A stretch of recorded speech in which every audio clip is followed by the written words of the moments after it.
My name is Zachary Foster, and I am a creative. My name is Nee Kirschman, and I am a creative. All right, we are back. This is Creativity is the Cure. I am your host, Malcolm Moore, and today I have two good friends of mine. I've got Nee Kirschman and Zachary Foster. How you doing, guys? Hello. Good, hello. Thank you for having us. I don't even know where to begin in describing what you guys do. Actors, puppeteers, directors, comedians that do stand-up, editors, sound designers. Did I forget anything else?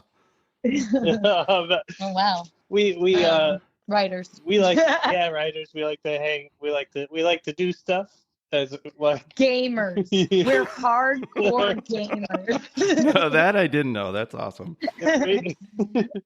Wow, you guys. You guys are probably like, when they find out I'm a drummer, they're like, what kind of music do you like to play? And I go, the kind that pays. Let me explain to the listeners how we know each other a few different ways. Sure.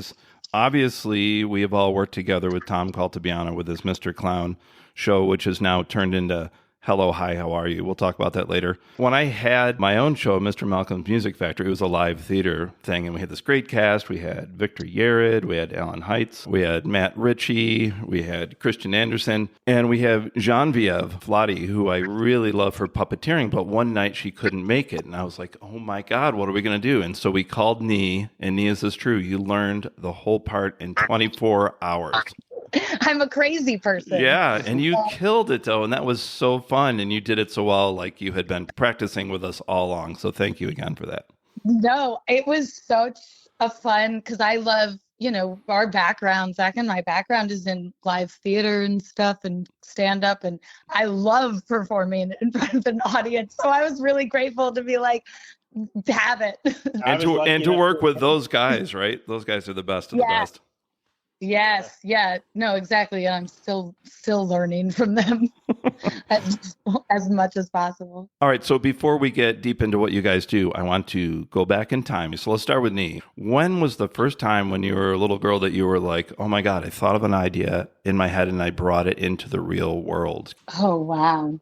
I started doing stand-up when I was pretty young. I was like 14. Wow. So that's not like my earliest creative. There was one place that would do stand-up open mics in New Orleans, and it was in a coffee shop called True Brew Cafe. Okay. And I would go on like Saturdays. I think it was Saturday. It might have been Sundays, actually. It makes more sense. And I would deliver like a handful of jokes that I had written on index cards. Like, we used to write things by hand. I think a lot of people still do. I just talked to Tom Caltabiano, and he said there's something about the practice of writing it down that helps, ingrain it into your brain. Absolutely. It was a long time before I transitioned into typing scripts. Right. But I do remember just as a kid being a big mimic. I would just memorize movie scenes and jokes and plays and songs and whatever, and constantly be performing just copycat stuff. For your friends and parents and stuff like that? Yeah.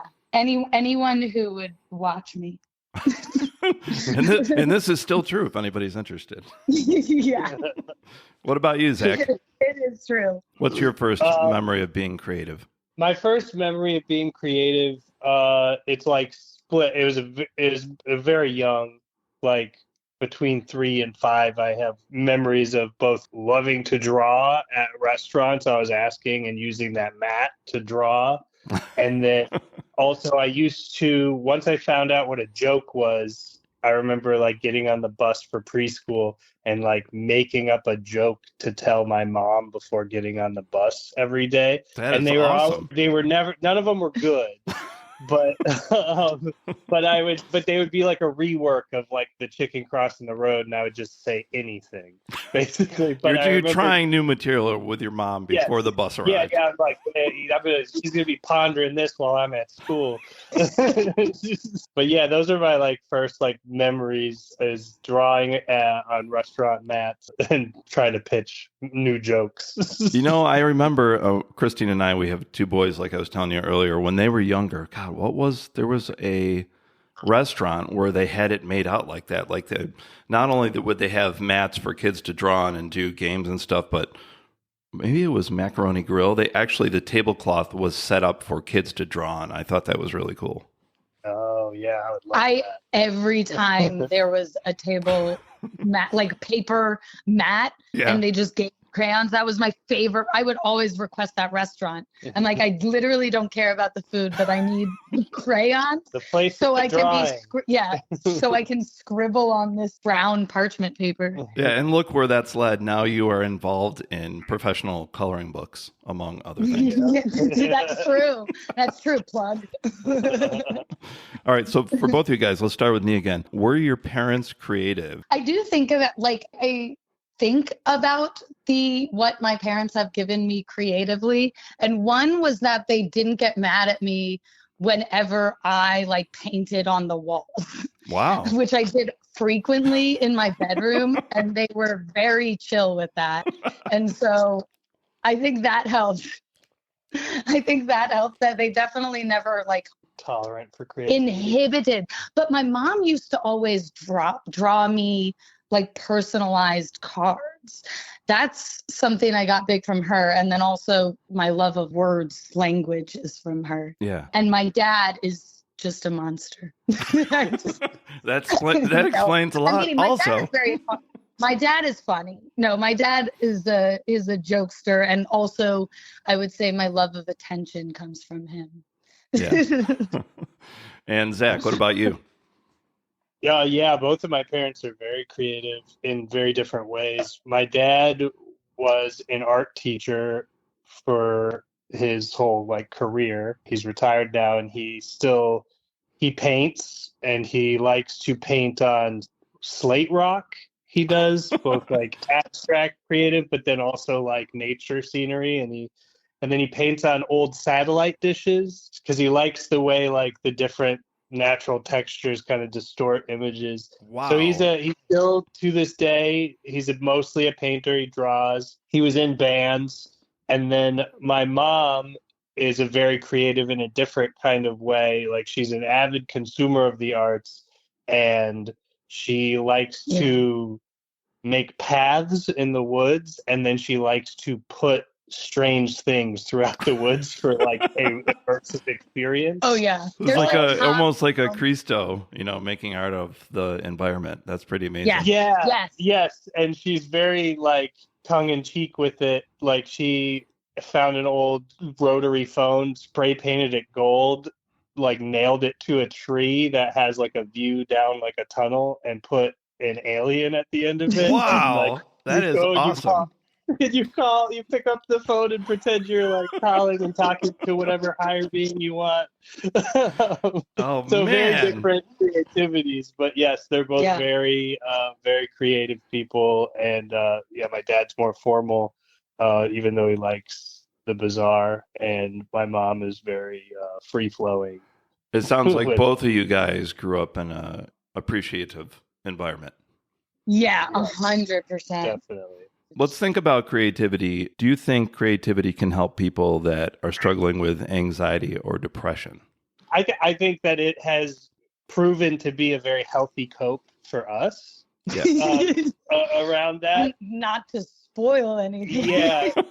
And so anecdotally, I would say absolutely. And then I think scientifically, when people have the ability, if they have enough of their survival needs met, creativity is an extremely helpful outlet for your brain. And escapism, we both grew up in different kind of isolated circumstances as well. And so creativity is a huge form of escapism and variety. Entertainment. Yeah. I grew up in an extremely rural, unincorporated area in the northern part of Michigan. Okay. And so, when I was I went to a school where I was the only kid in my grade. It was a 2-classroom elementary school, 18 kids total. I call him a time traveler because when he describes his youth, you're like, sure, in the 1800s, people lived like that. Absolutely. Yeah, I was going to very say it well. sounds like Little House on the Prairie. Would that be? It's Yes, crazy. yes. It blows my mind every time. And we split wood every summer because we used a wood stove to heat our house. But it was a dirt road that eventually got paved. And like when I went to a larger high school, I graduated with 40 kids, and that was about a 40-minute drive from our house. So like summer, you look forward. I didn't really look forward to summer break. I looked forward to swimming and like the warm weather, but I was so far from all my friends that I spent a lot of time by myself. I had Legos and action figures, and I would like basically do a summer-long storyline for each of the characters. Wow. And like that's how I would do it to deal with that. And we didn't have very many channels, and I'm obsessed with videos, so we had these outlets that were very helpful. Because TV was invented. It was 15 years old. No. There was TV, but it was when the weather was bad. There was no TV. There was no TV. No, and it's so funny. So I grew up in New Orleans, in just like the not cool part of New Orleans, like in the suburbs. So it was, and all my friends lived uptown in the nice, pretty part of New Orleans. Yeah. And so I felt that same isolation, even though, the modern day version of isolation. But it also, it rained so much that a lot of times we didn't have TV either. The cable would go out, the power would go out. Cable, power, what? Yeah. That's just like. So out of necessity, you guys became even more creative. Yes. Yeah. I think it was a way to stay stimulated as a kid. So it sounds like with you guys, escapism with creativity was an important thing. Yes, absolutely. We're both like big believers in, like, to your point about like depression and anxiety. It's like creating something out of nothing is good for your brain. It makes you feel proud, whether it's good or not. It doesn't matter. It's like, whoa, you did that. Yeah. Like you have that now. Like I think that is just a beautiful thing for our egos. It's like a constant sense of accomplishment that can, happen every day if you want it to, right? That's personal. You know what I mean? Like it's not like it doesn't necessarily have to. I mean, obviously we're pursuing this publicly, but But I don't think that is the only benefit to creativity, is not necessarily always sharing it outwardly. Yeah, and I think a lot of people, even if they're extremely successful, they ask them if they hadn't, found financial success, would they still be creating? And I think all of us would be, because we can't stop it, right? And like you're saying, it makes you feel better. Yes, totally. Have either of you ever solved a personal challenge by using the creative part of your brain? I mean, I think so. I know. I'm trying to. The main way I make a living is editing for other people, where it's not my personal thing. Right. And oftentimes you don't have the ideal footage or camera work or sound, and so that is for survival, but that you use a lot of things that you did for yourself creatively that you learned in editing or storytelling to like work around. So that like very direct, but it's like an A to B because I'm still editing. But but off of that, I think, it allows creativity allows you to be adaptable. Yes. And I think the most, like when Zach was saying about editing, it's like, all it is problem solving. When you're looking at something and you're like, I don't have this, how do I tell this story still, even though I'm missing this piece? And it's the same way, you go through life, or hopefully go through life, which is just like, you can't predict everything that's going to happen. But if you are creative, you can be like, I'll figure something out. Right. And I think as an artist, isn't that every day for us? Yes. Yeah. You wake up and you're like, oh my God. Yeah. And then you look at people who really have like the more stable, like, I don't need to figure out every day because it's coming, right. And And it's I think that's a different brain. Yeah. No, I think it's true. Yeah. I think for all of us, especially. Yeah. Yeah. And, For when you've sure. met people that are financially or professionally more successful than us, obviously they have just as many challenges as we do. They might be a little bit different, but it doesn't mean that their life is easier. Absolutely. Oh, of course. By doing stand-up, I learned what a minute and 5 minutes feels like. Oh my God. No matter how distracted I am. No, I've got to tell you, this happens to me all the time. So you guys know I work at a school, and we always have these morning saying things every week where kids can perform and parents are there. I always get someone that calls me, like a parent or a teacher, be like, okay, I know your show is only 30 minutes, but I need to get up today and talk for 15 minutes. And I'm always like, absolutely not.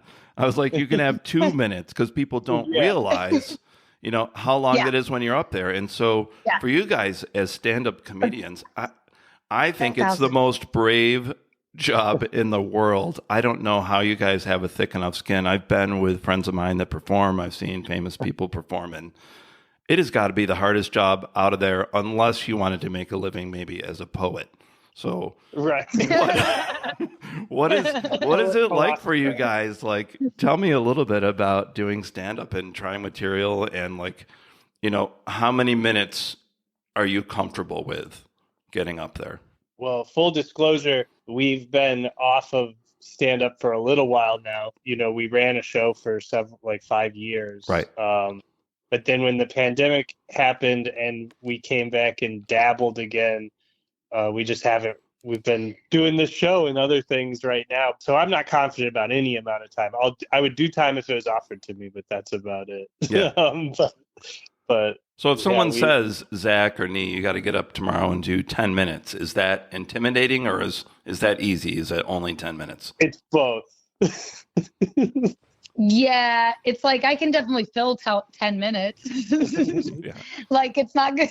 That's the problem. It's like, it's not, I do not have the problem with filling it, but being entertaining for 10 minutes. Yeah. Because Zach and I both have that philosophy of, like, just because they give you an amount of time, right, doesn't mean you have to take all that time. Oh, that's a good point. And a lot of times you absolutely have a contract, so you do have to fill that time. Like, they're paying you for that time. Right. But when you're just like on a show and you're not headlining or anything, you try to get out of there leaving with the best note. Yeah. And the show we ran was we had been to so many comedy shows that are long. They're like 2 hours or longer. Right. And no disrespect to that. That's somehow how they get enough people and there's a lot going on. But we ran a show that was an hour and 15 minutes. Wow. So that the first comedian and the last comedian, you're not running the risk of the crowd being tired. Right. Yeah. Because, oftentimes you put your best person last, and if they're all fatigued real. And you can't tell if they like you or not, and it might have nothing to do with your material because they've been through it. That's a lot of focus time. We've been to so many shows, so many stand-up shows. And again, we didn't have a big overhead for our stand-up show. There's a reason we could be shorter and things like that. I to Zach's point, but you're doing a big disservice to the headliner too, when that is supposed to be a position of you get the most time. Right. People haven't gone home yet. Yeah, exactly. But then you get to an audience that's we've sat through 10 comics, we're tired. Yeah. You get audience fatigue. What was your show called? Pulled, a stand-up show, because we would do lottery spots at the and the rule of the show was, if it's your first time ever doing stand-up, you were guaranteed a time slot. Yeah. Because it was such a short show, and we both, Nee's is a little different, but for me, I started doing open mics in Los Angeles, and you would have to be there for 2 to 3 hours till your name got pulled, and nobody's watching. It's just a bunch of other angry open micers, trying to negotiate out of the 1 drink minimum. And So I was just very much so like, I want someone to have the opportunity that their first time is a warmer reception where there's people there, but they don't have to wait all night to do this, have this one, because if they only want to do it once, but if they want to do it more times, maybe they'll have a little more energy to then not be nervous the whole time waiting for their next open mic. So that was a big thing. We got a lot of people's first time at that show. Yeah, that are still some still do stand up. Yeah, right now, and are like bigger than we. So ever they were. owe us much. No, but it just feels good though to know that like you kind of gave someone a better experience. Yeah, we'll be taking donations at the end of this interview. Let me ask you guys something about comedy that kind of connects to what you were saying before about, will life be easier when you're, more financially successful or professionally? I've heard a lot from comedians that one of the challenges when you make a name for yourself is, let's say you're Bill Burr or you're Ray Romano. As soon as you step out on the stage, people are going to start laughing and clapping just because of who you are. So there must be a big difference about someone on their way up trying to get attention, trying to get acclaim, but also when you finally, quote unquote, make it, how can you be respected of still being really funny and not just live off of the fact that you're, an iconic personality? Well, and thank you for saying Bill Burr and Ray Romano are hats that people just laugh at. Yeah. I would love to find out. Not a problem we have. No, that sounds like a good challenge, but a daunting one for sure, because that means they're holding you against what was so good that the masses validated, and then now they're going to judge you against that potentially. So keep being funny, I think, is the move. Yeah. I think it's tough. You guys have probably either read the biography or seen the documentary about Steve Martin. He said at one I was going to bring that up. When he got to the point where the places were so big and he couldn't have eye contact with people, he was wondering, are the jokes really working? Because he's in an arena, right? Yeah. And he started like, I love how we're like, okay, but Steve Martin really knows what he's talking about with creativity. Yeah. But no, where he talks about how he stopped trying to get laughs because he didn't trust them anymore. Like, right. That's what I'm getting at. Yeah. Like, what are your thoughts on that? That sounds like a beautiful stage to get to if you're still wanting to be creative. Yeah. You still have to it's fight like for the new challenge of like when, because I suffer from stage fright. So, it feels good to go up and do your set, even if it's just super mid. Because if something worked, you're like, okay, but I was dreading getting up there and it was never as bad as I imagined. But then to get to a point where you are questioning your creativity all over again, like it seems kind of exciting, even if, it doesn't work the way it used to. Well, I mean, Steve Martin became a banjo player. Yeah. Well, and can I add to what you said, Zach? I mean, for all of time since I was a little boy, my favorite comedian will always be Robin Williams. And I've met so many people that knew him and read about him. And from what everybody has told me, even at the height of his success, he was backstage throwing up and having panic attacks. And you would never know that when he walked out there, right? Yeah, exactly. But there was something and he seemed to be a performer that was still evolving. Yes. That's a great point. I think that's you face that challenge by like maybe attaining new skills. Like you do see a lot of the stand-ups want to get good at acting. Yeah. Yes. So they can express more subtle ideas maybe. I don't know. Yeah. Yeah. I mean, that is true. It's like if you just keep being on the hunt to be creative and remember like what, we talk about it, like we can't not do this. So I do feel like if you get big enough, it's like, okay, well, you're not doing that. Are you doing this just to please the audience or are you doing this to challenge your own creativity, which is, let's be real, why we do this.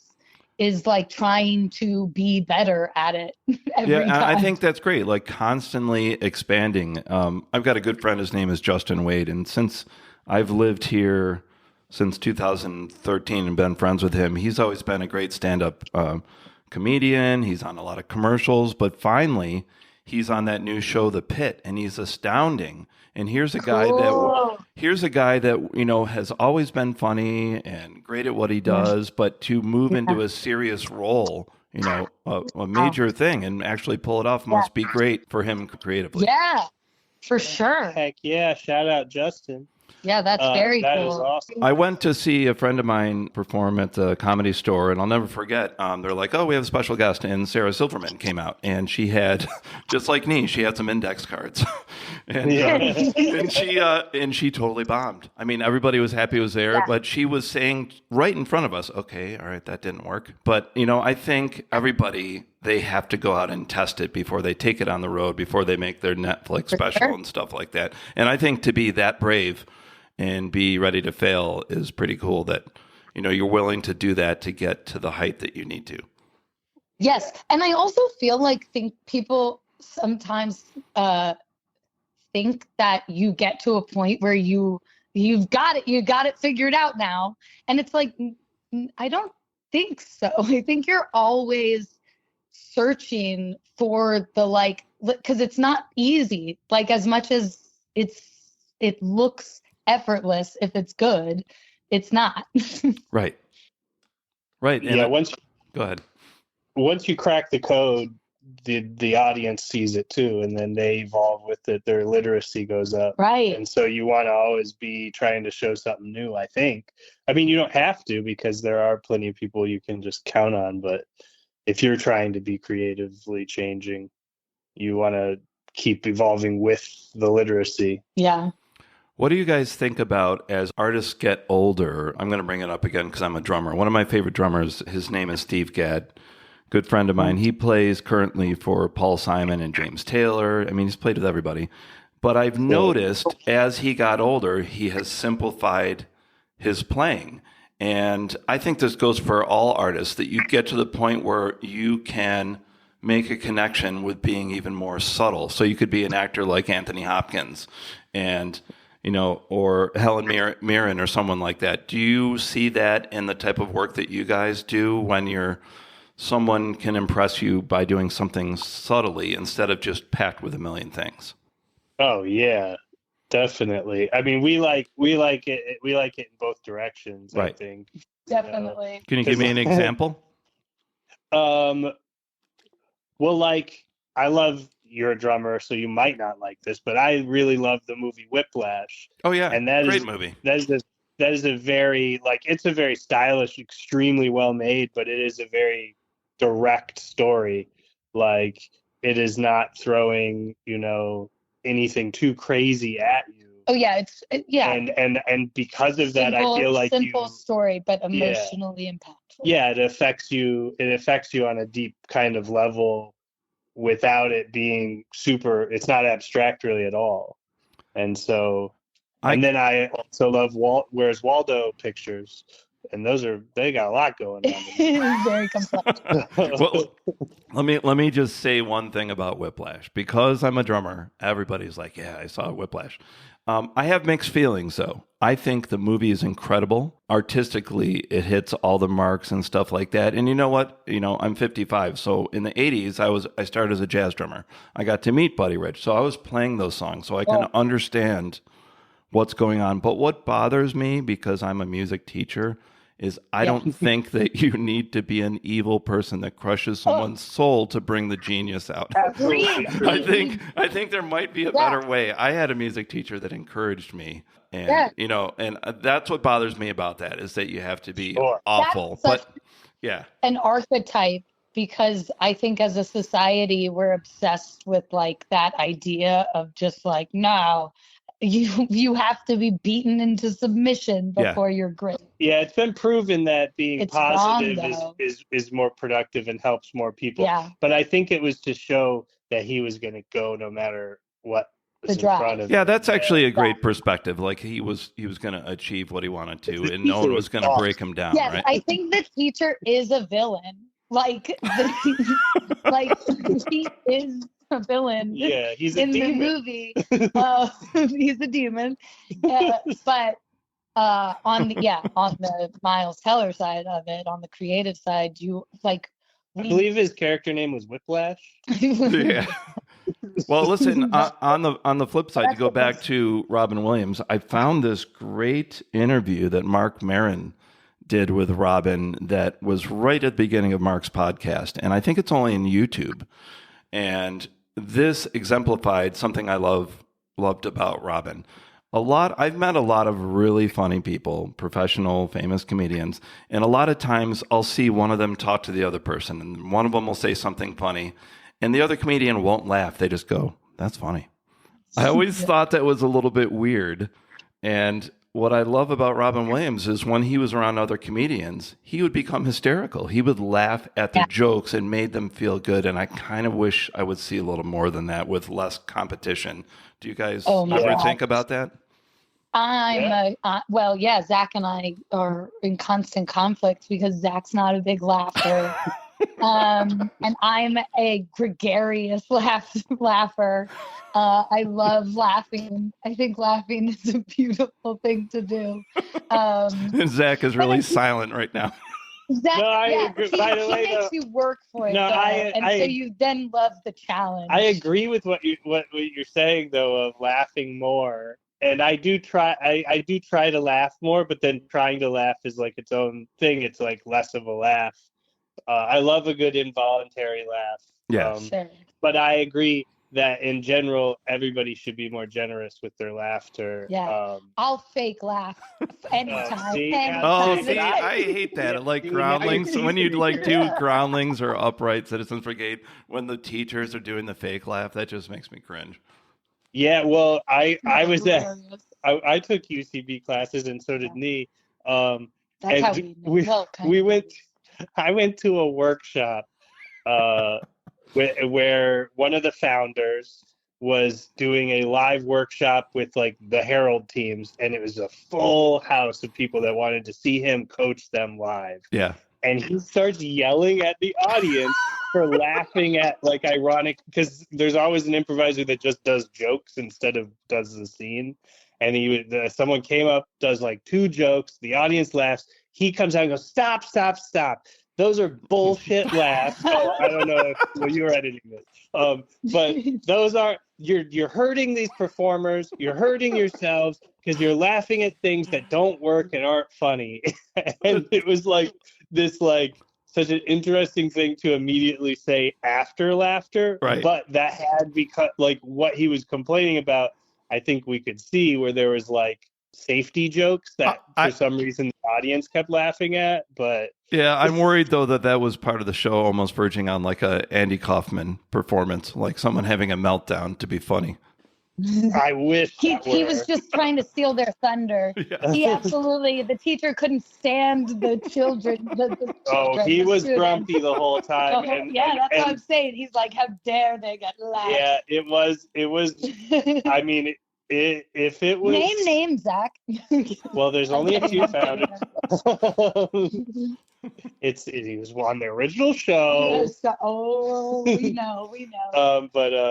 No, yeah, there is I think generous laughter is still the positive, net positive. Always. Yeah, I'm just saying between comedians, off stage, it's nice to see that, not to be confused with, when you were helping me with my show. I'm not really a performer, so that was very hard for me to stand up with you and Victor and Christian and everybody that were all professionals. And it was so hard for me to memorize the dialogue because I'm not used to it. The funny thing, though, is once I had done 2 shows and had it down, Christian Anderson went out of his way to try to screw me up. In front of everybody. He did this funny noise and he knew I would lose it. And so not him, but the puppet would turn to me and make the noise almost every night. I love that. Yeah, seriously. So listen, I realized I've known you guys a long time, like 6 or 7 years, working with Tom Caltabiano on his Mr. Clown show that is now on PBS and called Hello, Hi, How Are You? Can you tell everybody a little bit about what that show is? It's a great kids puppet show, but could you go on to say what you do, what's the aim of the show, and how is it after all these years to actually be on PBS now? I mean, it's pretty awesome, pretty massive project to undertake and finish.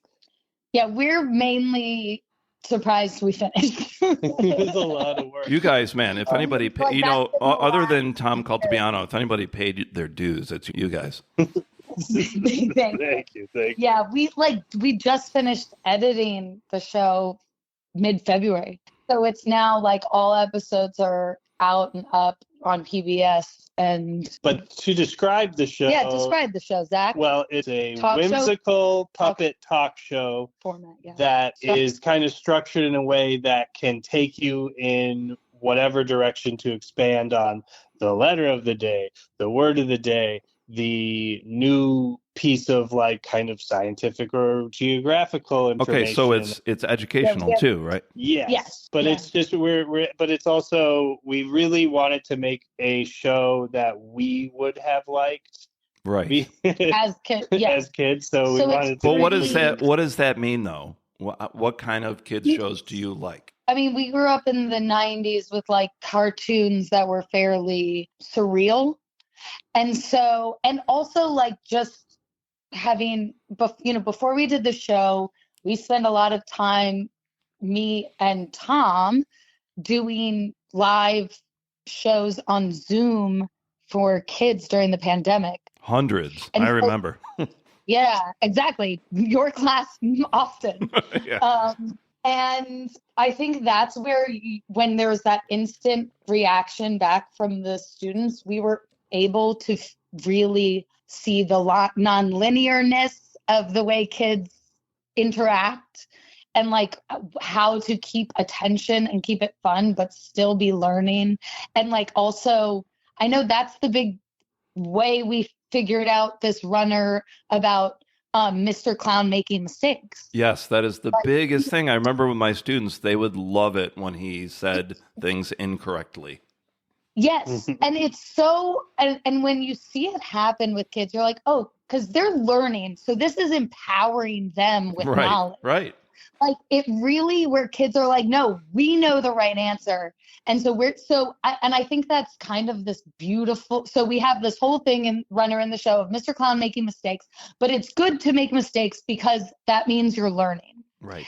And I think that's something that also Zach and I didn't necessarily have growing up, was the idea that making mistakes is okay. Yeah.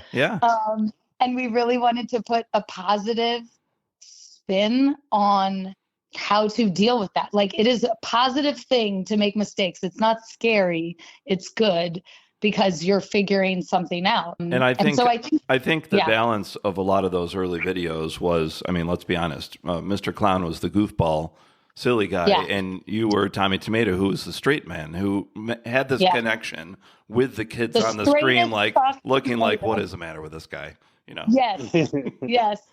I like to be the audience in that scenario. Yeah, no, it translated and it worked. Yeah, Tommy Tomato is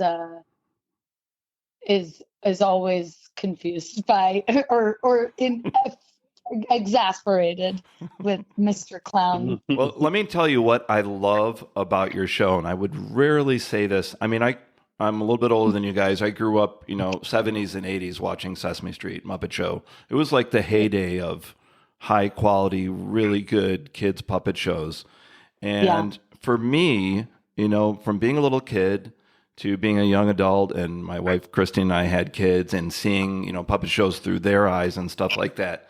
There's something about what Jim Henson did where he was writing for the parents and the kids. Somehow there were jokes that everybody understood, jokes that only the kids understood, and only the parents. And so it was like a family movie, like everybody could go. You wouldn't be, I've been that parent, when I go, I won't name any names, but I go to movies where like, oh my God, I cannot stand this. And I never felt that way with Jim Henson Productions. And even today, because I've worked with kids in a school setting for like the last 12 years, I know all the shows that kids watch, and some of them, oh God, especially when they're made like just for a 3-year-old, I can't handle it for 5 minutes. Yeah. And I can count on one hand the shows that I respect that are for kids. I mean, I still love, a lot of the Henson stuff, and what Victor did with the Dark Crystal prequel was maybe the most astounding puppet thing I've ever seen. And there's a great show that Drew Massey made, Barbarian and the Troll. That one's astounding. It's almost criminal that has not become popular yet. But you guys did it. Whether I'm on the set with you or you send me a video or I watch it with other kids, it's always hilarious. And if there's parents in the room, they can't stop laughing either. So how important is that to you guys as writers to make sure you're hitting the marks with everybody of every age?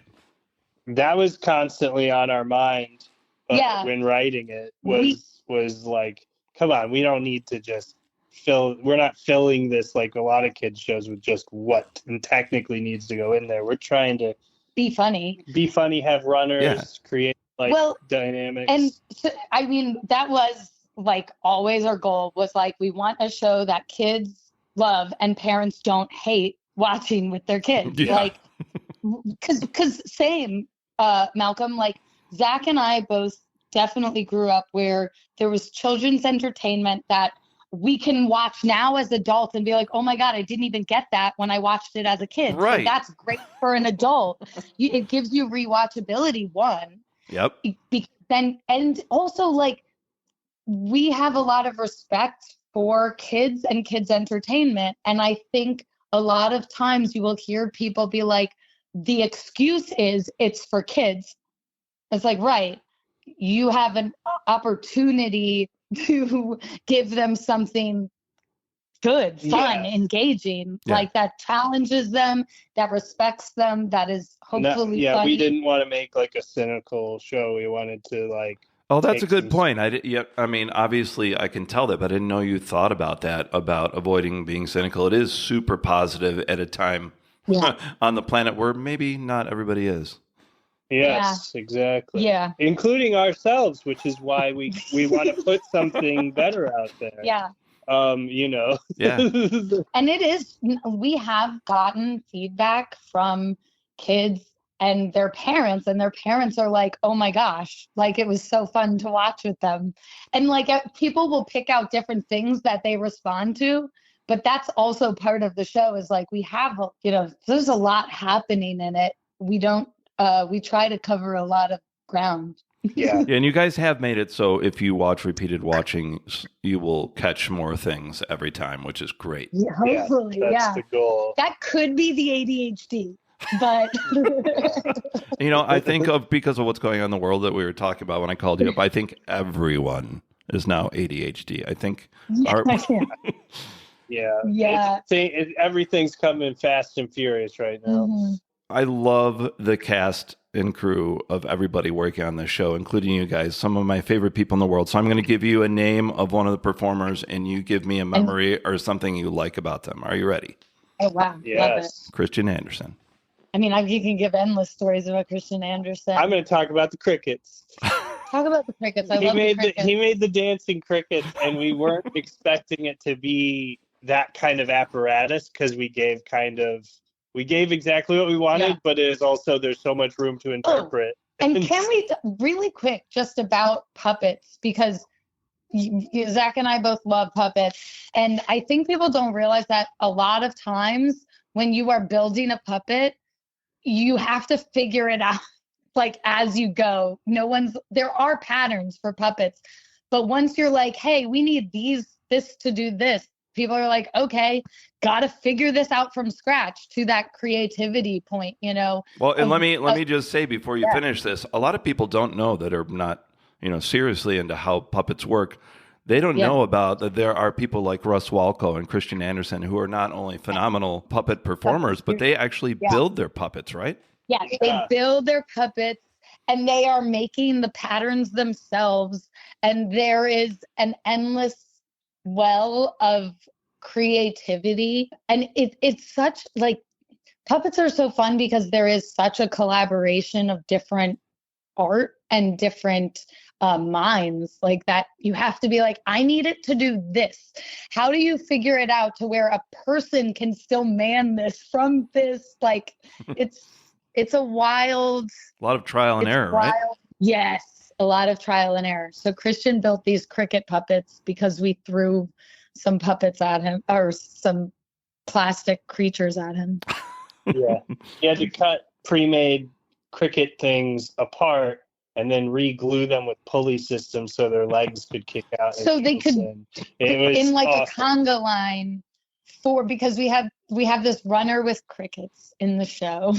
So Crickets, I mean, if that doesn't inspire anyone to watch the show, I don't know what will. Yeah, we originally wrote a kind of corny joke, and then we wrote in the script, crickets go. And then Mr. Clown comments, oh, sorry, doesn't seem like people liked it. No, those are my cricket fans. And then we go in, and they're cheering for the joke, but that sounds the same. And yeah. So then we have this whole runner with crickets being Tommy the Tomato's biggest fan. Yeah. And that is definitely ADHD. All right. Here's another one. How about the one and only Brock Morse? If Brock Morse is currently the brawny man, and that is not a euphemism. He's actually the brawny man. He's a 6'7" Adonis who loves puppets and can build anything you want out of cardboard. Like, he built the whole set for the show. It was hysterical to be like, all right, we got to go get some sleep. Is this really going to be done when we're back? And he'd be like, yeah, I just had to come in late. I'm just going to stay till it's done. And then we'd come like a day later, and it would be like almost all the way done. And it would be like, it'd be so, it's also like every idea you have will be done so much more beautifully and meticulously than you ever thought it would be. You're like, like, that's what was also amazing. Be like, oh, I didn't expect it to look that good. Like, that's amazing. But still in that vein of like a kid, the whole design of the show was to be a kid's imagination. The premise of it in our minds is that this is Mr. Clown's imagination, is the coloring book inside, and Mr. Clown is actually like, a 4-year-old kid. Yeah. And so all of these characters are different people in his life that manifest in this imagination talk show world. Right. And a lot of the sets were done early on in Brock's backyard. And then also he did the ones that are in the set in Burbank too, right? Yeah. Yeah. Oh yeah. He is an amazing creative talent, like from... And he's sunny, so you see him every episode turn the lights on. So every episode the lights kick on, it's him. Yeah. The kids, my students, I teach middle school now, but I used to teach elementary, and they loved when Sonny would come out, especially the, what's the tricycle episode when he's riding the bike with the helmet, right? Yes. He's like, no. No. Yeah. His character, because he also plays Red. The orange. The orange named Red. And Brock, of course. How could we forget Brock? And Brock. Oh, yes, exactly. And he plays Broccoli. That is Brock. But that's the other thing, is like working on a show where it's, there's basically 6 of us that are on set every day. Yeah.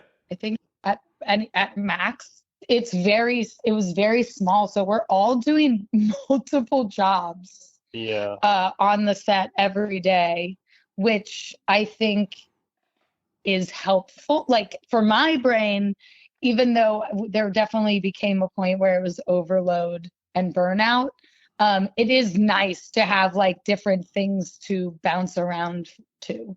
Yeah, you guys have so many creative minds. And speaking of that, what about the one and only Victor Yerrid? I got to do arm rod for him a lot. And for me, I'm not even remotely formally a puppeteer, like how Nee is a very good puppeteer. I was Mr. Fill-in puppeteer. So were you being an assist for him, like what the other arm that he couldn't do? Yeah, the Yes. other arm. But he, And so I got to do that a lot, and I learned a ton yeah. about both how not good I am at it, but also how to get better at it. Yeah. And I got a lot better at assisting from doing that. So occasionally I'm even Mr. Clown's other arm, but Yeah. No, oftentimes he is as well. it is crazy. Zach had no like puppeteering experience before this show, and then he became like the requested assist of Victor Yerrid, you know, and you're like, oh, but he was. Wouldn't you guys agree, though, that Victor is one of the most kind and humble teachers of puppeteering? I mean, he's like the best of the best, and he's he's so patient with all of us. I remember him teaching me how to do ADR. You know, he's just an incredible person. Yeah, he was very generous with sharing how to do things and like his experience on what he knows works and things like that. It was awesome. Well, and in the show, like just to speak to like Victor's immeasurable talent, we have the segment in the show that is Milton and Misinformation. And Misinformation is played by a puppet, Allison Janney. Yeah. And Victor Yerrid had to puppeteer both of those puppets. We had to shoot them separately because he is also Milton.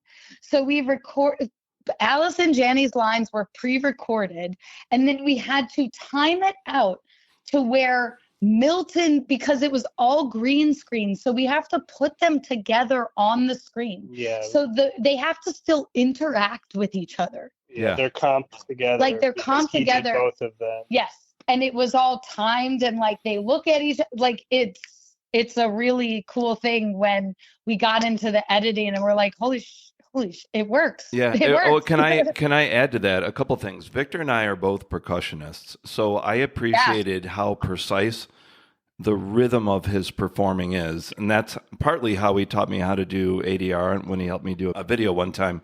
But also, he invited me onto the set of Crank Yankers. And for people that don't know, what happens is they're pre-recorded prank calls, and then the puppeteers have to reenact them.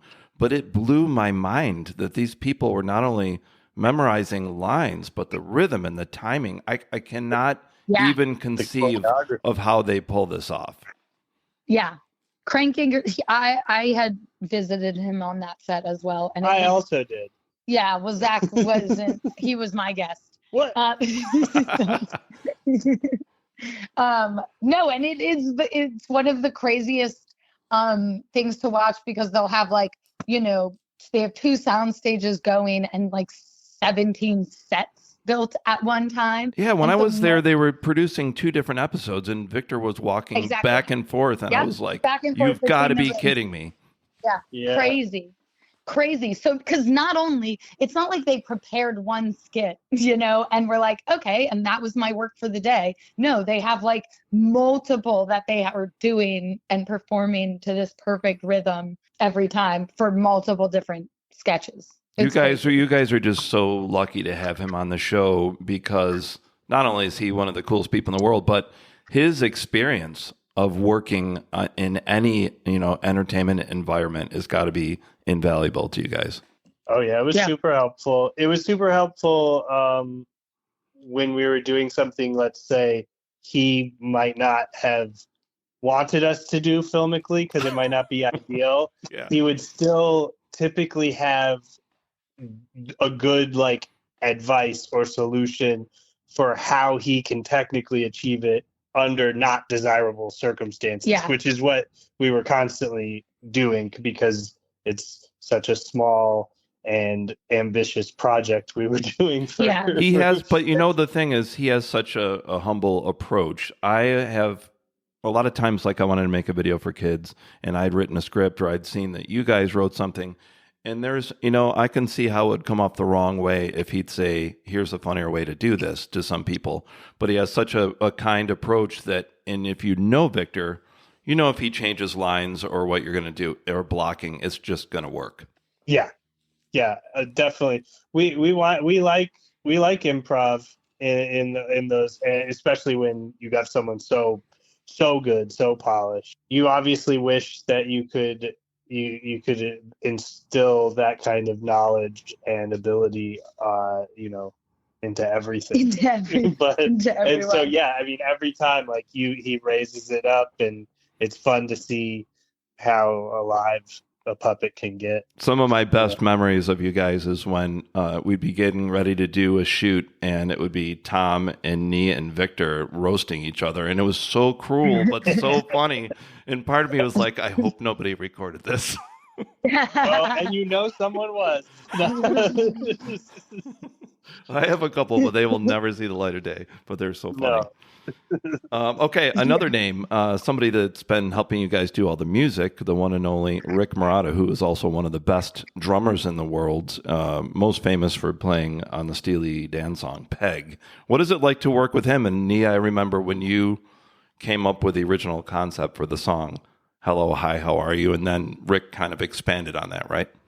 Yeah. I mean, like, I started working with Rick because I do not write music, but I have written songs, like, where I'll have a tune in my head, Yeah. and I'll have lyrics. And then Zach and Tom were actually working on a different kids TV show, and I wrote a song for it. Well, what was that? The Better Together. So this is like literally the first song I ended up doing with Rick. And Tom was like, no, don't do it for this show. We'll use it for Mr. Clown. That's even like how I started working with Mr. Clown to begin with. Yeah, oh, wow. I didn't know that. Was just this I was like, I want to write a song for this. Because like in the show, they were supposed to write a song. So I was like, why don't I just try writing a song? Yeah, Tom and I were writing a bunch of scripts for this kids show, and so then I was like, I need your help.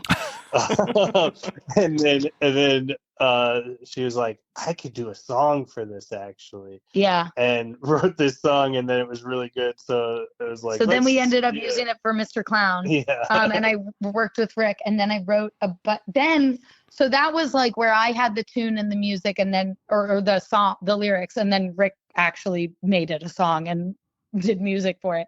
And then Rick gave me different music, and then I would write lyrics to that. So that's really cool. So you guys have become true collaborators. Yeah. And then the Hello, Hi, How Are You was just, I wanted to do a song like the Lamb Chops Song That Never Ends. Yes. I remember the day you came up with it, because I was over at Tom's and you're like, hey guys, I have this idea. Oh my gosh, you remember the day? I do remember the day. And you and Tom was getting stuff ready, and we were talking about Lamb Chop. And, I had met Sherry Lewis when I was younger. Yes. No, I mean, that song, it's still one of the greatest songs of all time. Listen, I got to tell you, you guys know I've been doing this for 12 years. I've had always between 600 to 800 students. Not only did you get hundreds of kids singing this song every day in a big crowd, but you got hundreds of kids now that I have the older kids, I often go, hey, you guys remember Mr. Clown? And then they're teenagers, so they're really embarrassed. They look back and forth and they're like, yeah, how's he doing? Is he still around? And then there's always one kid that will start singing Hello. I started singing it the other day, and then the whole class was singing me. And all these kids are 13. It was hilarious. That's crazy. That's awesome. It's such a good song. That's amazing. Yeah. Wow. That's cool. I did sometimes that happens. You know how it is, where it's like, oh, weird. I just have a lyric in my head, and now I need to finish this rhythm. Yeah. And Rick is so great at expanding on people's ideas like that. I mean, a lot of people, if you're a drummer, you might not know that he went on from playing drums to writing, theme songs to things like Everybody Loves Raymond and Yes Dear and all that. He's a great composer. Yes. Yeah. Well, and then, so to that point, right, it's not just songs that I wrote with him, and then he also did songs with Dorian Frankel, who is also an amazing children's songwriter, which we use her songs in almost every episode. But he also composed so much of the score of the TV show.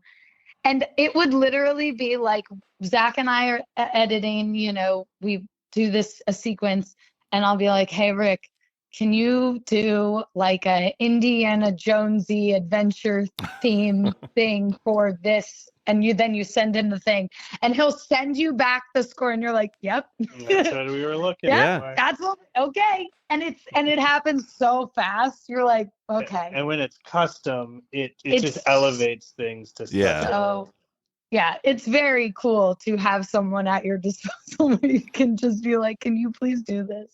He is absolutely incredible. Okay, now how about Tom Caltabiano, the showrunner of Hello, Hi, How Are You? Pleading the fifth. Plead the fifth. Plead the fifth. Tom Calta. Yeah. Calta. Well, Zach and Tom go back. Oh yeah. They go way back to childhood in the 1800s. I met him when I was in college. Yeah. No, for me, I think it was the first Oxford College, the first university. Yeah, that's right. That's right. That's where fire was discovered. They had covered wagons. Yeah. we both got dysentery together. But on set memory, there was several times that it was just crazy surreal because I never worked full time on Mr. Clown. But I had, from as long as I've been in LA, I've helped with some of these Mr. Clown things when Mr. Clown looked different, dressed different, was much spicier at times. So it is super surreal to be like, look at this set, look at this cohesive show that has come together on a large scale, because then even the talk show. So sometimes I would just look over at that guy and be like, man, I've known you for 17 years or 18 years. This is crazy that we're making this clown puppet show now. And it is one of my favorite things about LA though, is that if you stick it out, if you can be here past like that first, awkward 3 years, I guess. Yeah. I mean, now obviously you need to have more longevity than that, but the majority of people, I think, leave within their first 3 years of coming here. I think that's true. Yeah.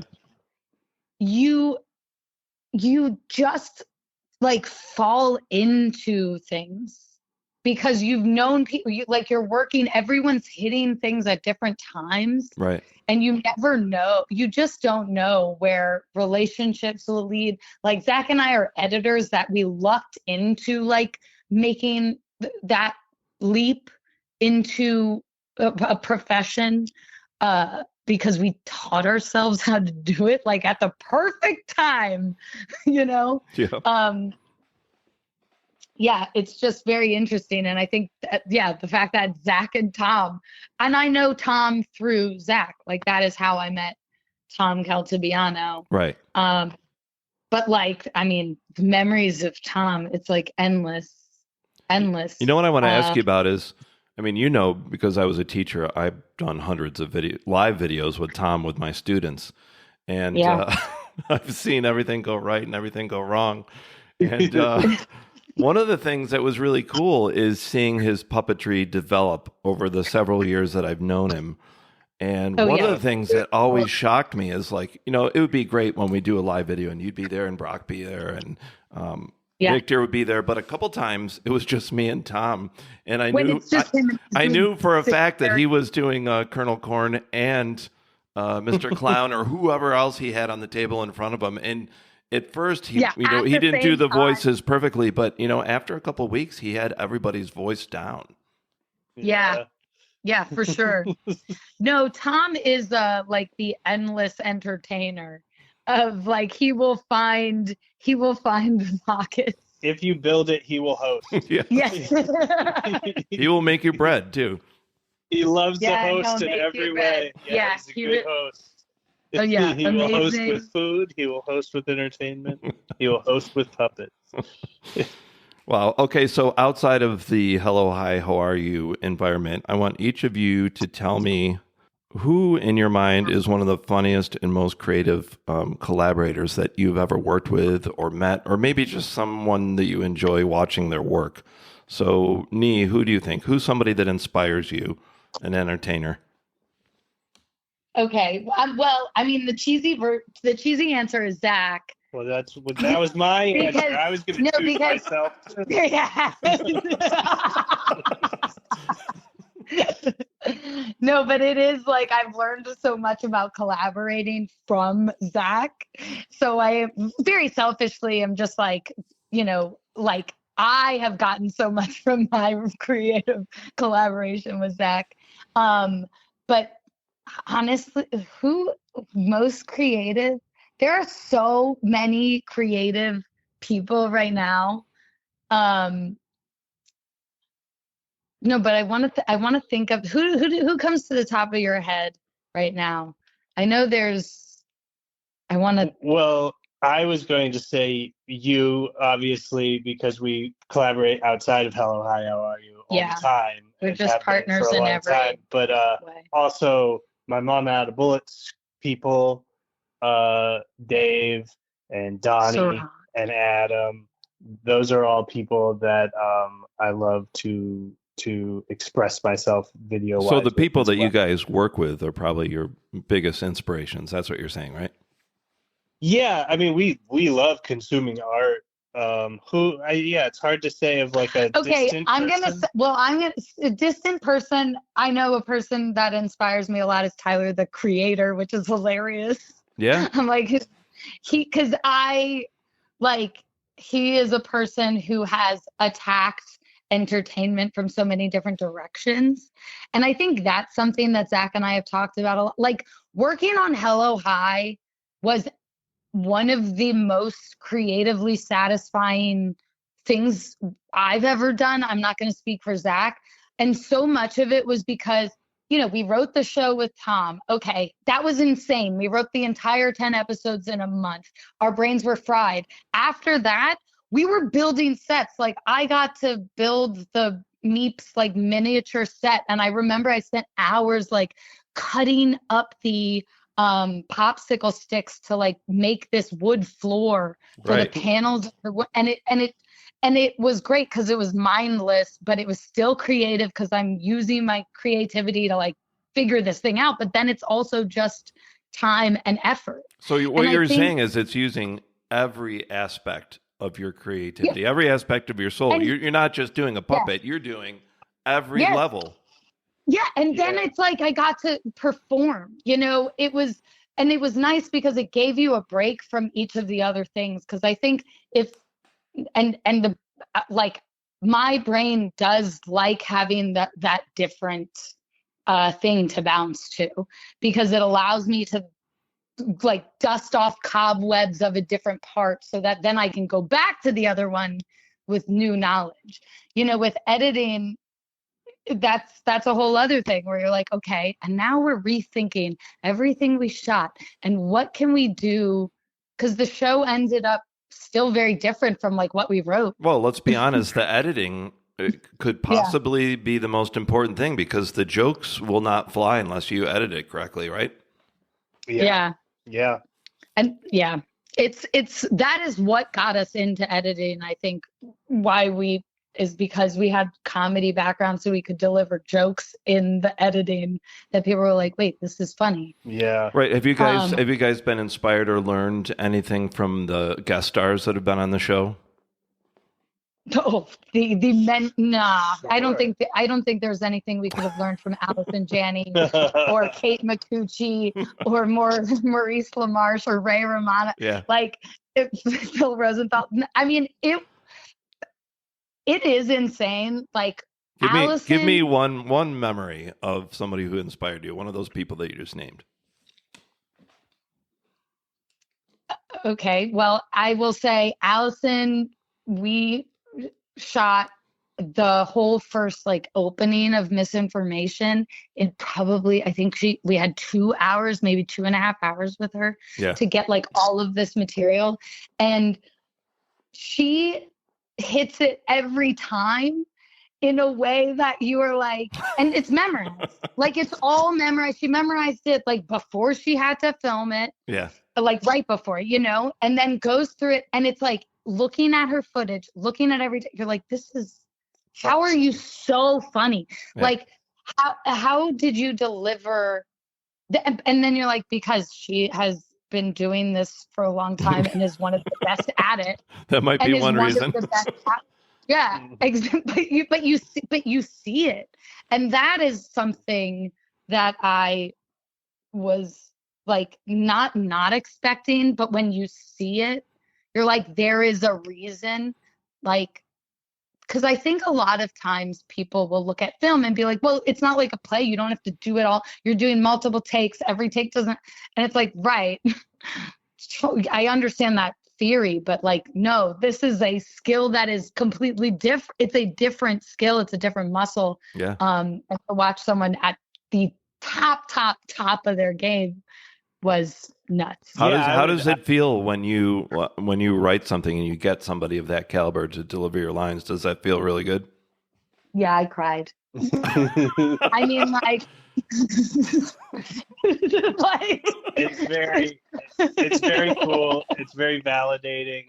I think in general of all the celebrity people, and I would count like Rick and everything in that, is that none of them even remotely seemed like they were judging or above. And we know these people have been on $100 million projects, yes. all of them. Right.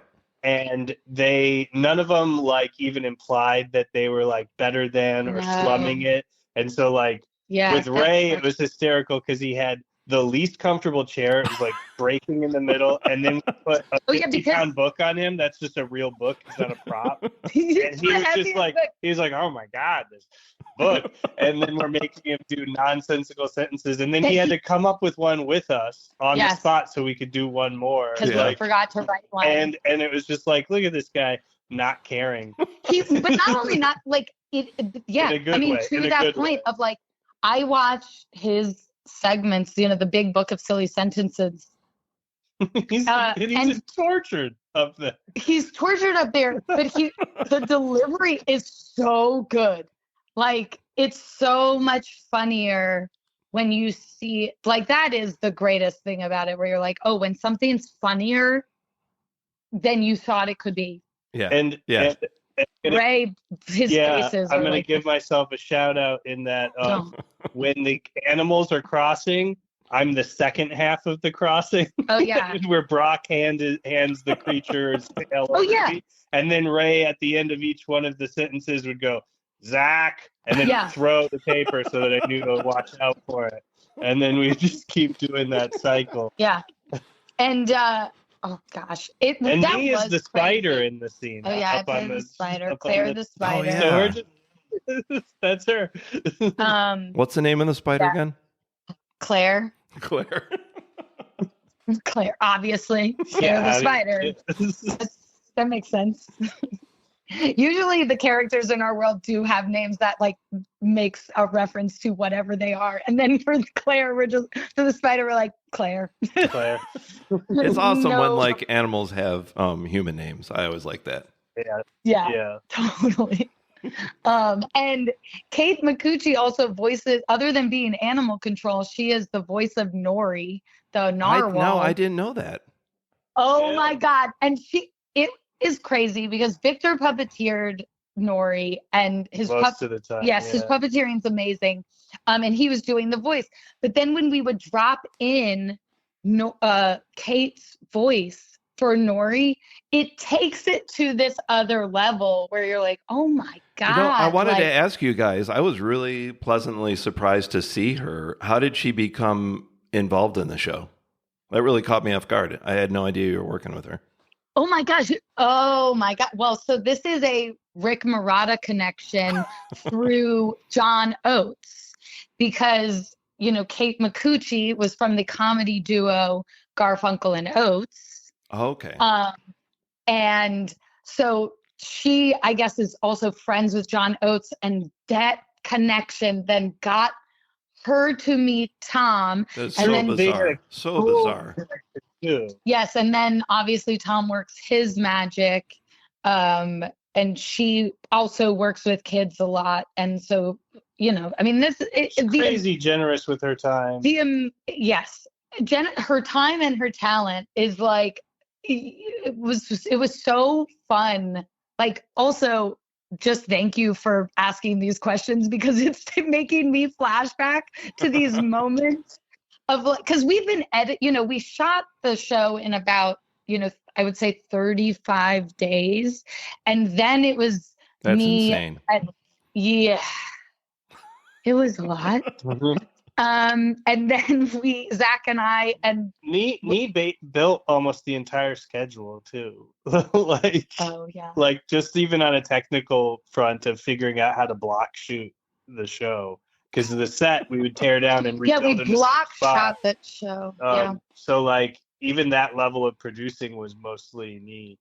I don't know how you guys do it, because I would get these random calls like, we need 3 kids. And then the next call would be like, we need drums and cymbals. It was just crazy. Like, we got to throw all this stuff together. But it really worked, I think, because you're saying with Nee, with your organization and stuff like that. Yeah. Thank you. Yeah, not my favorite job to take on. And I know there were better people suited for it, but definitely it was had to be done. A labor of love.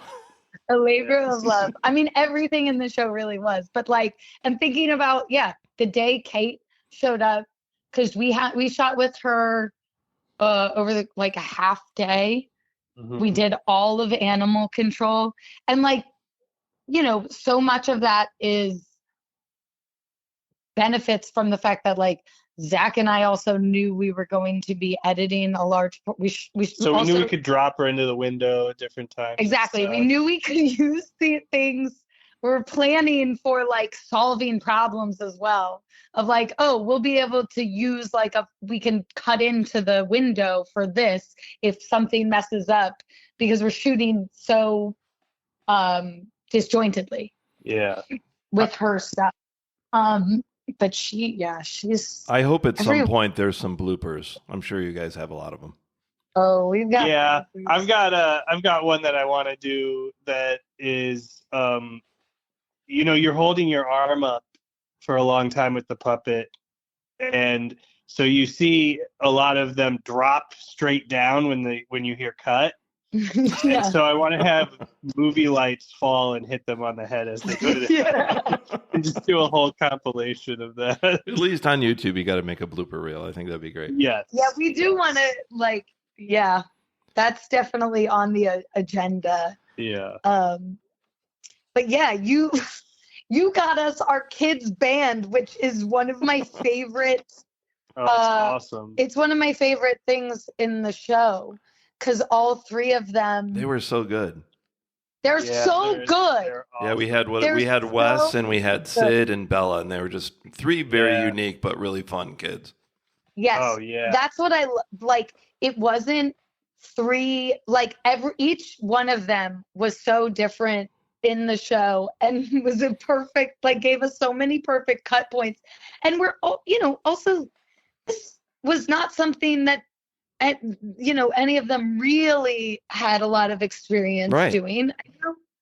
Like Sydney, I think, had done something before. No, but I think that's important. If you're really good at doing kids shows, that can come out. I remember being little. I just rewatched this. I don't know if you've seen when Paul Simon was on Sesame Street with the little Afro-American girl. And he's singing one of her songs, and she starts improvising, and then he starts laughing and just lets her go. I mean, there's something magical about those things when you get kids to be natural, right? Yes. Yeah. Yes. That's one of the big things that Zach and I were talking about with it. It's like, you want that because it is more relatable for kids. Yeah. Like, it's not just to make the parents happy. It's like kids want to see kids. Yeah. And you're right. That's a huge point. I know this from being a teacher. They want to watch something and go, that's me. I'm just like her. And I've actually heard kindergarten kids go, I'm her, Yeah. Oh my gosh. Yeah, exactly. Like, I love that. Yeah. I mean, I really hope that people watch the show. Oh no, they will. We're getting the word out there, and we'll get to but I know people that have watched the show are enjoying it, and that is that's the best. That's the best thing to hear. We don't get tired of hearing it. And before we go, we'll make sure people know exactly how to do this. But I have a few quotes that I would like you guys to react to. Hear me out on this for a second. So the famous writer C.S. Lewis, who did the Chronicles of Narnia, at one point he said, "Failures are fingerposts on the road to achievement." And then Nee, I found an interview you did for CanvasRebel.com, and you said, "I think the best way to support artists and creatives is the same way we should support people in general. Allow space for failure. Let people make mistakes and learn from them. Provide an environment where failure leads to self-discovery instead of fear." That's such a good thought. And, I think that adds to what C.S. Lewis was saying when he said failures are fingerposts on the road to achievement.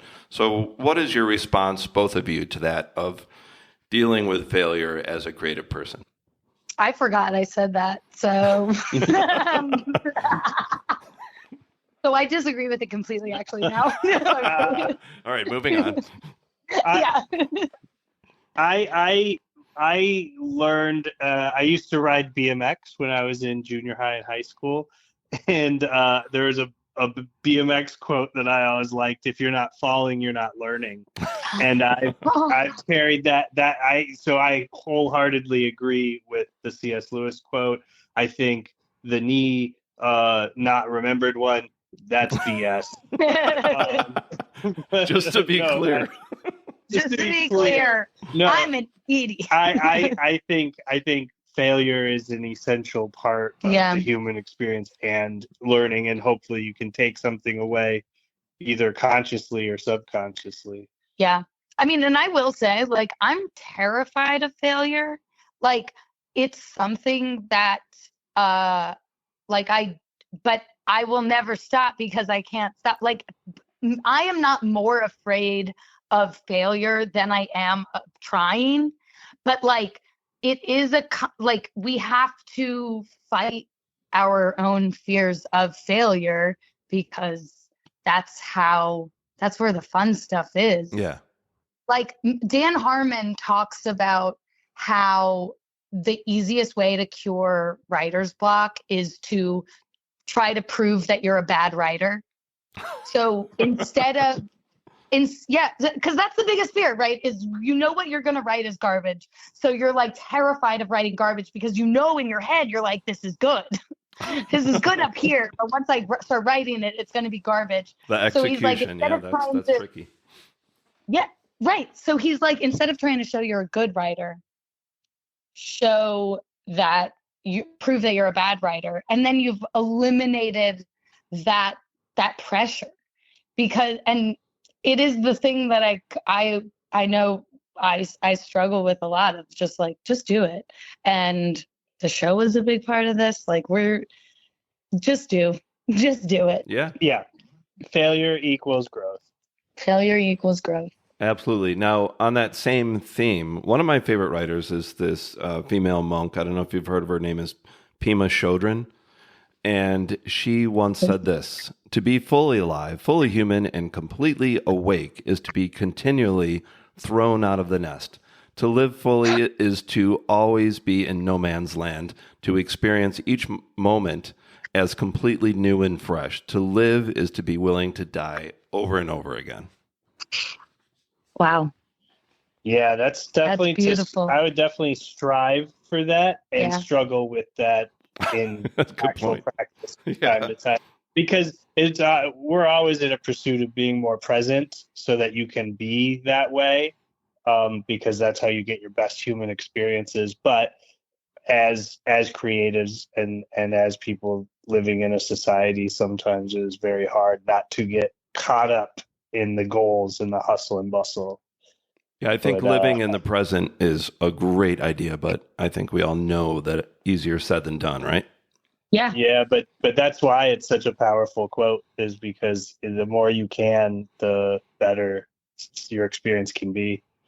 Yeah, I often tell people what being a teacher for me is. So Monday through Friday, I have to teach 4 or 5 classes a day. And I always, because I know all you guys, people that are comedians, I feel like a comedian. I feel like on Monday morning, those poor kids get the worst classes, like I'm testing my material out. But I'll tell you, by Tuesday morning, I have every joke, every comment, everything down. I know it works. And like on Monday, I have 100 ideas, but by Tuesday, it's down to the 10 best ones. Yeah, you're dialed in by that's amazing. Monday's your workshop day. Yeah, that's super true, though. Well, and I think that is such a fun thing about like having a live audience. I know students are not an audience, but to that point of like you're always trying to figure out a way to connect. Yes. And I think that's a really funny thing of being able to hone it. Yeah. And really like sharpen that is a very cool thing to be able to do. Yeah, extremely important. All right, now this guy named Ray Romano, he once said, I don't want to say work is who I am, but some people feel more centered and more whole when they're producing and creating. What do you guys think? Yeah. There's a hesitation with it because I think we're trying to find a balance in everything. Yes. Now.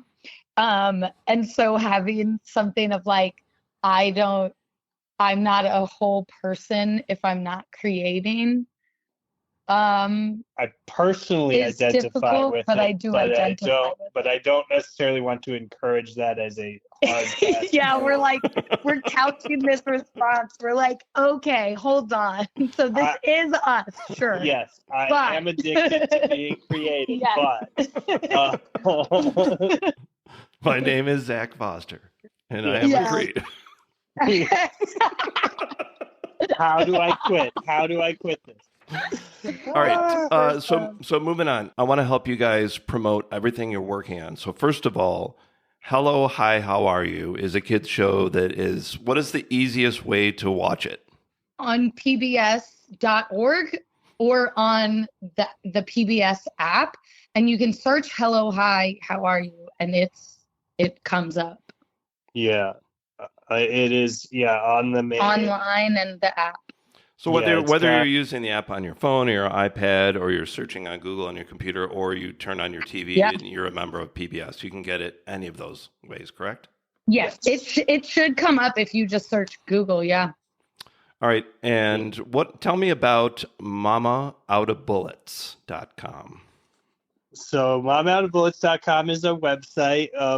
We need also for kids. No, it's not for kids. No. For some kids. We're getting them early though. Get them as kids. But it is an independent film group where we all write, direct, produce, and make projects. We made our first feature, which is still being finished last year or 2 years ago, it was a while ago we shot it. It's still in post. But Nee has a short film that's doing festivals right now. Okay. That is a brilliant comedy horror. And then we are writing more projects, and we're going to just keep making more independent films. And, obviously we're looking for other creative work. But in the meantime, we're just making stuff. Mm-hmm. So I went onto your website, and it's not just you two, right? There's other people in the crew? Yes. Dave Sirach, who is our director, and Donnie G, who is our composer, actor. And he's Donnie in the show. Oh my gosh, and he's in Hello, Hi, How Are You? He's the one trying to get in the band. The adult trying to get into the kids' band. Auditioning for the kids' band. Yeah. With many different, he's a multi-talented musician who played like every instrument for us. Now there's a guy I play in a band with. You might not have heard of him, but I think he had a bit part in one of your movies. His name is John Manfrotati. Oh, yes, of course we know John Manfrotati. He's in a bunch of our shorts. He is. He's in the brilliant. Brilliant actor. He plays he's been in our stuff for over 10 years.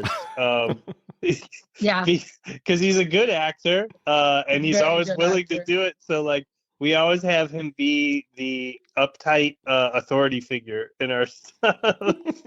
Yeah, he's so good. He's definitely one of the funniest people I've ever met. Okay, so how can people check out everything you do? Are you guys, as far as I know, you're on Instagram, you have YouTube channels. Are you also on Facebook? Technically, but I wouldn't go through my Facebook. I just do that to read unhinged arguments that people have. So for both of you, Zach and Nee, you're both on Instagram. What are the extensions they should go to? Okay, this is great. So I'll do mine first because Zach's gonna steal the spotlight with his. But I'm at Neelism, NEEHILISM. Okay. And then don't you have Nee for kids too? Oh, I do have Nee for Kids. Yeah, and Nee I for should Kids. probably check that out. Yeah, put some updates. I should probably update the Nee for Kids. I'm really good at social media. I have mastered it, so now I'm just taking a back seat to it. You know, it's got it all figured out. And Zach, what's your Instagram? Mine is BallsUSA 420. And that's for that's for kids too. No. Yeah, it's Balls USA 420, and then you have the extension. That's Balls USA 420 for kids. For kids. And it's all the same content.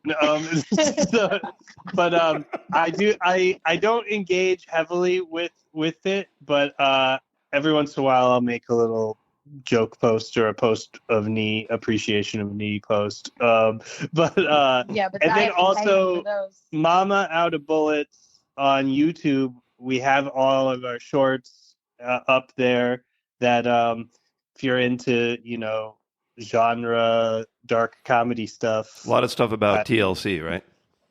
Oh, top 5 TLC tracks is one of my favorites. About top 5s. Yeah, we've got 3 top 5s. They are a trilogy that you can watch in a row. They were filmed several years apart, each one. John Manfrotati is in the second one, where, spoiler alert, the reviewer and him get into an altercation that carries over into the third one years later.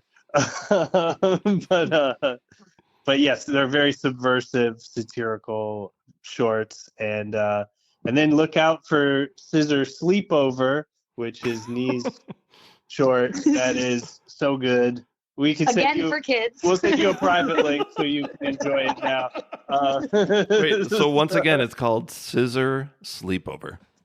Yes, that's right. The horror comedy. Do you want to share the premise, or is it in the title already?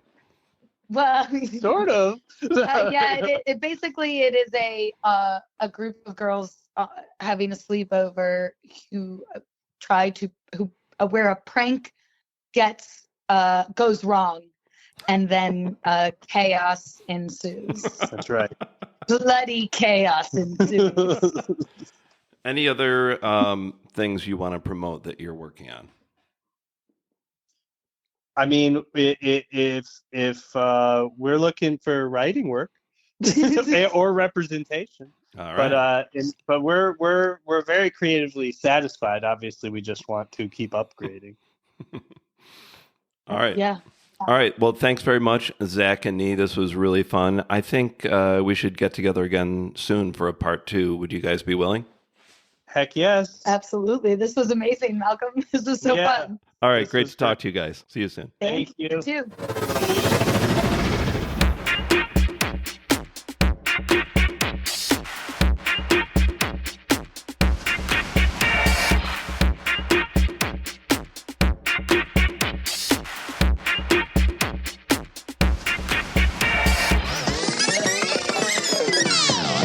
My name is Nee Kirschman, and I am a creative. Hello, Nee Kirschman.